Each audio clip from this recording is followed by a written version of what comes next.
Welcome to the Agility in Real Life podcast, Take 5 in Real Life. Now your hosts, Mike Studeman, Jeff Lee, and Pat Campbell. Welcome back to another edition of Take5IRL, a podcast brought to you by Agility IRL. I'm Mike Studeman, one of the partners at Agility IRL. And I'm Jeff Lee, another partner at Agility IRL. Good to be back doing a podcast with you, Mike. We haven't teamed up in a little bit. Absolutely. The pleasure is all mine. So we're going to actually be talking about the real world today. Go figure, agility in real life. Going to be highlighting one of our case studies, some work that you led, Jeff, as our primary coach and trainer with one of our medical device clients. So maybe start out, just kind of set the stage for our listeners around what type of company was this? Big, small, obviously med device, but Yeah, give us is a little background gargantuan on a the case. choice? What Yeah, was that? is gargantuan a choice? This is a big company, a real big company. And as all big companies, they have lots of smaller pockets. And so one of the smaller pockets was traditionally a very strictly hardware group. Their solutions were, they were plastic and metal and screws and software wasn't really involved. And over time, they've developed some products that software was becoming a part of. Those of you out there in the medical device industry know this story, right? That's happening more and more. And software is becoming a part of things that were traditionally just nuts and bolts. Yeah, So absolutely. Absolutely. Now, not that this is the focus of this case study, but when we heard that they were had used hardware in the past, we said Agile won't work with hardware, and we just turned down the work, right? that is not how that played out. And to be fair, the reason that they reached out to us is they were getting more into software and they didn't know anything about software. They had actually worked with a vendor where they had outsourced some work, had been working with them for about 16 months. They weren't thrilled with the results and they thought they needed that capacity internally. Okay. And so they'd started hiring a team. When we got engaged, they were still adding more people kind of opportunistically, but they were starting to do real work and needed help framing up how to do that work. So what was their primary challenge? I mean, when we come in as coaches and trainers, there's usually a litany of challenges, but how would you characterize their primary challenge? Yeah, so organizationally, they had worked in traditional ways. They didn't really understand software, and they certainly didn't understand Agile. We had worked in other areas of this gargantuan company in the past, and so they'd heard of that and thought it might be a good fit for what they were doing.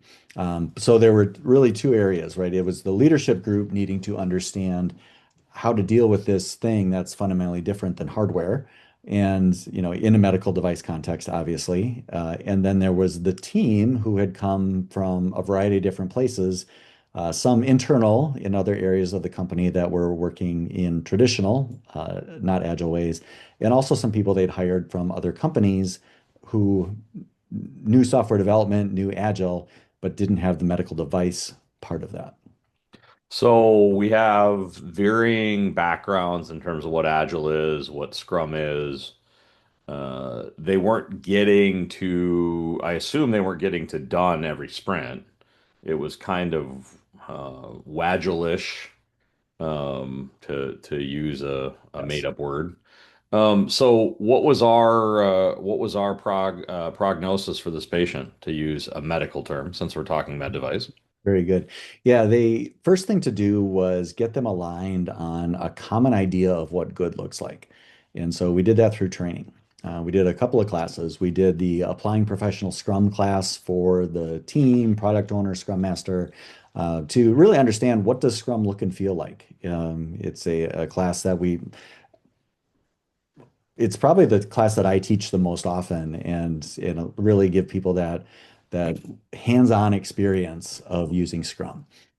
We also gave them a class for product ownership and how, looking toward value from a product owner lens is different than traditional project management, to, again, get that muscle kind of building and understanding how do you look for value as opposed to just go and execute a project of, hand selected priority features. Sure, sure. And both of those classes, I think, were Scrum.org classes, if I'm not mistaken. Yes, they were. They were. It was a professional Scrum product owner, as well as the applying professional Scrum. And we followed that up with a working session, a workshop to help them to further apply those concepts to medical device. So big part of that is getting them to understand, what does done mean from a medical device scenario. Yeah, done is and we've talked about this in prior episodes. Done is really that linchpin to regulatory compliance in the medical device space. It also happens to be the linchpin, I would argue, to good Scrum, but that's once again a different podcast episode. Now, I think it's important to highlight here before we talk about how the engagement grew from there. We started out with training, but we quickly moved into here's what the book says, here's what this is going to mean in your environment. And I think that's one of the things we try to always do at Agility IRL. Yeah, the key thing there is we were doing that after training workshop was bringing in people from quality, people from their V&V, their formal testing group, which hadn't really understood how part of that Scrum team they were going to be. And really getting these groups together, making sure they all understood, how do we fulfill the quality system, their internal processes, while executing in an agile way, and building a product, frankly, with better quality than if you do it in a traditional way. Yeah, and that I think that's a key point is not only is it meeting the quality requirements for med device and the quality system, but it's exceeding them. It's a better way to build product. Yeah. So following this workshop, and I'm asking the leading question because I know how the story went. But what happened then, Jeff? Yes. So when we started, they brought us in. They're like, "Hey, just get us going, and we can run with it." So we got them going, and they're like, "Can you help us run with it?" There was, they wanted some additional follow-on, and so we did. We provided that with coaching. We worked with another person in our network to help provide that and get involved day to day with the team to help them to put these things into practice. It's a lot different learning the concepts, but then putting them into practice before you've built those muscles. It really helps to have the guide, the wisdom of a coach who's been there, done that. Yeah, I always like to say, if you want to learn how to jump out of an airplane, gravity will ensure that you fall out of the airplane successfully. Having a coach, though, might allow you to jump out of the airplane again, or jump out of the airplane in a way that doesn't result in that being your last flight. Yeah, and the feedback that we always get on coaching for all of our coaches, present company included, is that it really helps bring home those topics that are introduced in training and making them Mhm. real on a day-to-day basis. If I can be so bold as to brag about some of the feedback that we got from this client, and this is a direct quote from the client, and I'll exclude the coach's name for privacy reasons. But the coach has been an amazing help to the team. She's been doing a great job reinforcing the training that the Scrum Master and the product owner received. It would not be possible for us to be where we're at as a team without her mentoring and coaching. She's been an extraordinary help to all of us in managing the emotional storms. I love that term, the emotional storms that come with forming a team. There's really no better feedback that a coach can get than that. Yeah, no, it was really good. So I've been taking the stage of talking about a lot of the things here, but I want to give you an opportunity as well. So apart from the emotional storms and helping to navigate that, what kind of things were you seeing as far as how the team was performing, the journey they went on? Yeah, I think, and this is a fairly typical pattern that we see, particularly in med device. There's almost It's not the stages of grief, but there's no way that you can possibly understand how complicated our environment is, what the FDA requires us to do, what our quality management system requires of us. And training kind of opens the door. There's a little bit of light, and they're like, okay, maybe we could do it, or maybe other people could do it, but we probably can't do it. And then through the workshop in particular, and then the coaching, they're like, we can actually do this.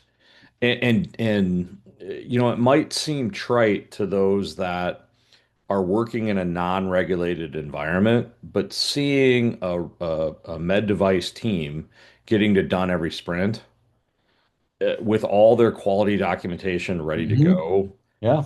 is just a huge, it's a huge accomplishment for the team. It's also just a great internal case study in I think you called it a gargantuan organization like this Right. one, because it becomes their own internal case study. Yeah. Yeah. And it again, it's exercising those muscles, it's building those habits. After a certain point, getting to done every sprint wasn't hard. It was just what they did, right? They had the habits in place to do it. I'm not saying it was easy. It's never easy. It Never easy. requires diligence. It requires planning. It requires, just being on top of your work. But uh, they got it to be a habit. Yeah, and I think the other thing that I would add is not only to getting to done at the end of the sprint helps with that quality piece, but it just makes the whole process a lot more predictable. And you and I both know in talking to leaders, leaders are oftentimes just pleading, I just need predictable cadence for my product development teams. Yes. And not having that long tail in a regulated environment of having to do all the documentation and all the testing and whatnot makes that predictability just, it's once again not easy to achieve, but easier. Yeah, yeah, absolutely. Predictability and transparency are the two things that we see the most, right? Even when your senior leaders are like, "What does Agile do? Makes us go fast." Maybe it helps you to build the right thing. It helps you to always be done. Helps you to get predictable and be transparent. And I imagine people still listening to this, we're well over our 5 minutes now. But, if you're thinking predictability and transparency aren't as good as they could be in your environment, that's I think the primary benefits that our clients see, especially in the med device space. Yeah, so if you're in the med device space and you're interested in transparency, predictability, trying to get to done, reach out. We have deep experience there, and I think we prove that through your hard work and the work of our coaching team here with this client. Mhm. Thanks, Jeff, for joining me on this episode. Yeah, thanks everybody for joining. Thanks, everyone. Stay tuned for future episodes of Take 5 IRL. Have a great day. Thank you for joining us on this episode of the Take 5 IRL podcast. If you like it, please go ahead and share it with someone, as well as like and subscribe on your favorite podcast platform. We are available on Apple Podcasts, Spotify, and YouTube. Also, leave us a comment or a suggestion for a future episode. Again, thanks for listening, and we look forward to you joining us next time on the Take 5 IRL podcast.